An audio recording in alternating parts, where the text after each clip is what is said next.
Être nommé chef de centre n'est pas un privilège, c'est plutôt un risque, a signifié David Bokeh, l'un des exposants au séminaire de renforcement des capacités des acteurs impliqués dans le déroulement du brevet d'études du premier cycle BEPC, session 2023, où chaque maillon de la chaîne a été rappelé à jouer sa partition. Ces acteurs sont venus faire école.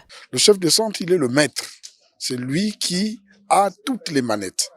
Et donc, par conséquent, il est d'abord appelé, avant qu'il ne parte, qu'il se rende d'abord compte que son kit est complet. Parce que tout ce qu'il va utiliser est dans ce kit. Une fois qu'il est sur place, qu'il a pactisé avec tous les acteurs, c'est-à-dire les chefs de centre adjoints, les surveillants, les secrétariats, les gars, ceux de la lutte contre la fraude, en ce moment-là, il s'assoit, il fait le déroulé de son examen.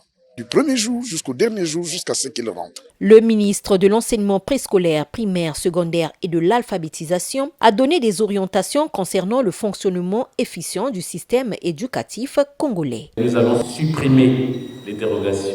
Mais d'où vient que, chez nous, l'élève qui est au CM1, qui n'a pas fini son parcours, veuille passer le CEP. Est-ce que c'est juste? Et c'est pareil pour l'élève qui est au 4e.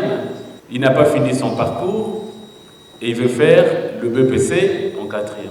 Nous n'allons plus accepter ça.